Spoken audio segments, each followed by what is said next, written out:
Welcome back to the Jenstead. I'm Mary. Today is Wednesday, May 27th, 2026. And the Federal Reserve Bank of New York issued their first quarter household debt and credit report for 2026. And this is incredible. Total household debt increased by $18 billion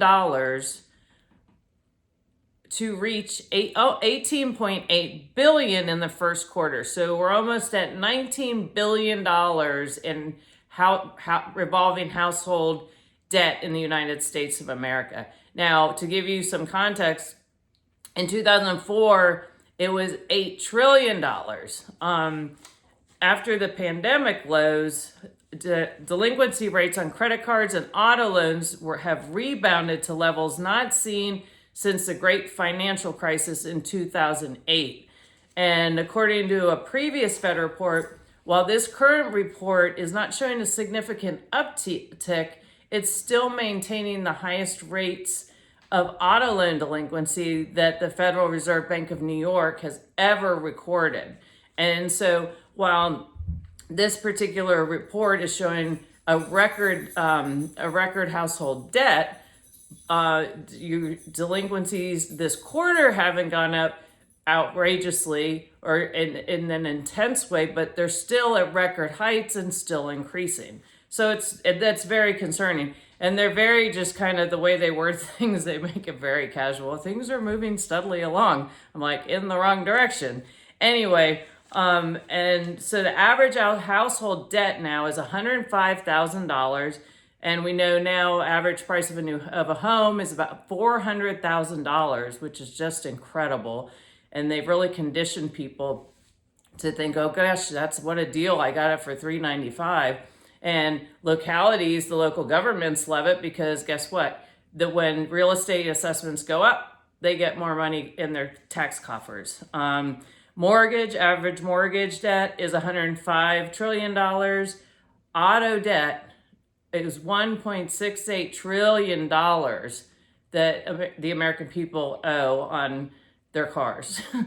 Student loan debt, $1.65 trillion. And the average auto loan for a new car is $24,822. The average new car payment used to be $700. Now it's $767. And the average used car payment used to be $500, and now it's $537. And the credit card debt overall is now $1.25 trillion in the United States. And so families have continued to take on more debt. And if you go to that Federal Reserve report, it'll show you a graph of it being steady. You have this continued debt, so more are falling behind. And credit card delinquencies are the highest they have been in 16 years. And student loan debt delinquencies are at 10.9%. In April, there were 42,000 foreclosure filings, which is an 18% increase compared to this time last year. And then if you remember, in 2008, there were a wave of foreclosures prior to the 2008 market crash. And so we're seeing a lot of similarities to what led up to 2008. Only in my opinion, and a lot of reports I've read, there are a lot of reasons why this is worse than what was leading into that. And also CNBC had an article today. It was titled, "Low-Income Households Face Remarkable Rise in Food Insecurity in K-Shaped Economy," and according to the New York Fed. I don't know why they use the word remarkable, but anyway. So according to the New York Fed, large segments of the population are facing the highest levels of financial strain. And among this group, lower and middle income households have been hardest hit by prolonged inflation. Do you think? So our bifurcated economy continues to widen, otherwise known as the K-shaped economy. And here's the article. I'll just read a little bit from it. It says, stock market rallies and appreciating home values tend to buoy high earner households. who disproportionately own such assets and leave lower income households behind. The pandemic turbocharged those dynamics, huge wealth transfer during the pandemic, as stock and housing wealth soared while lower income households struggled to keep up with rising prices, giving rise to the concept of a K-shaped economy. Now, gasoline prices are dragging down the lower prong of the K. The national average gasoline price reached $4.46 a gallon as of Wednesday, up about 40% from a year ago, according to AAA. So the American people are continuing to be getting squeezed out.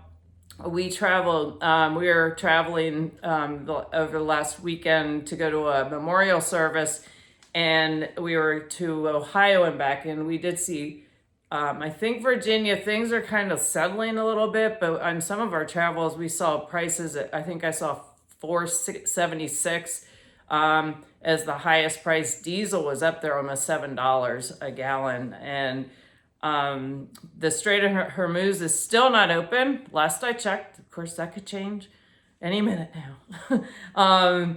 And so we continue to see millions or billions, bazillions of dollars being spent on this conflict or excursion, as someone called it, in Iran. And the U.S. debt continues to go up and at $39 trillion and increasing. And the high cost of living continues, and it continues to hurt the middle class, what's left of the middle class anymore.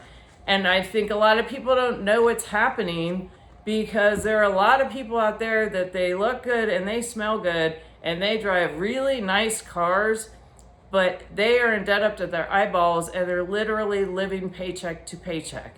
And it's a sad state. Being in debt stinks, and we've been there. It had credit card debt. It's awful. You don't want to be a slave to that.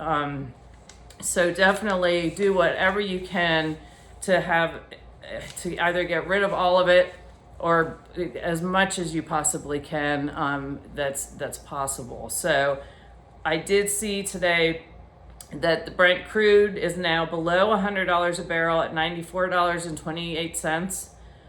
Which is an improvement. We'll see how long that lasts because that's been like this as well. And then gold is down today by about $53. It's at $4,465.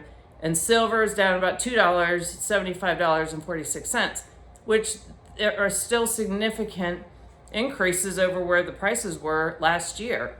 And as we see the values, you have a fiat currency that is just backed behind the faith of the government that's issuing it.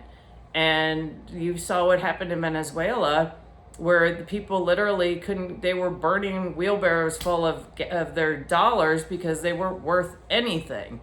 And so that's one of the things that I've learned and I support is looking at diversifying and looking at maybe gold and silver, gold and silver, precious metals, and one of the benefits of those is they're not tied to any one particular fiat currency.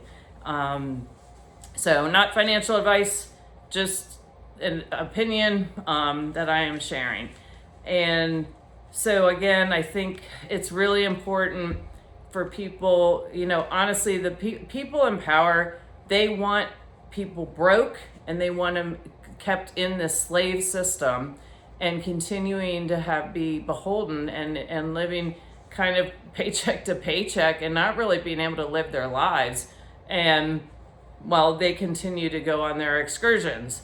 So it's important, I think, to stay informed and don't get frustrated. Oh, so doom and gloom. It's called being informed so that then you can be prepared. And the more you're prepared and you're paying attention to where things are going, then you're less likely to be shocked or blindsided, like a lot of people were in 2008, myself included. So that's why I make these videos. Continue to prepare. Make sure you have extra food in the pantry, non-perishables. There are good deals still out there. I know the prices of meat are so elevated, and that will continue for a while. But you can still find deals on things. Buy extra, freeze it if it's meat. or chicken or whatever. Stock up on non-perishable canned goods so you have them as a backup in case there are supply chain issues and or just inflation as a way to get ahead of it. And do what you can. Maybe grow some things in your backyard. If you can have chickens or ducks, you can have your own eggs in your own backyard. So there are things to do to prepare, and try and set aside an emergency fund in the event. And I know that's not easy to do, but that way you have money set aside. So you're not having to decide between, gosh, I just got a flat tire, but I have to pay my rent this month.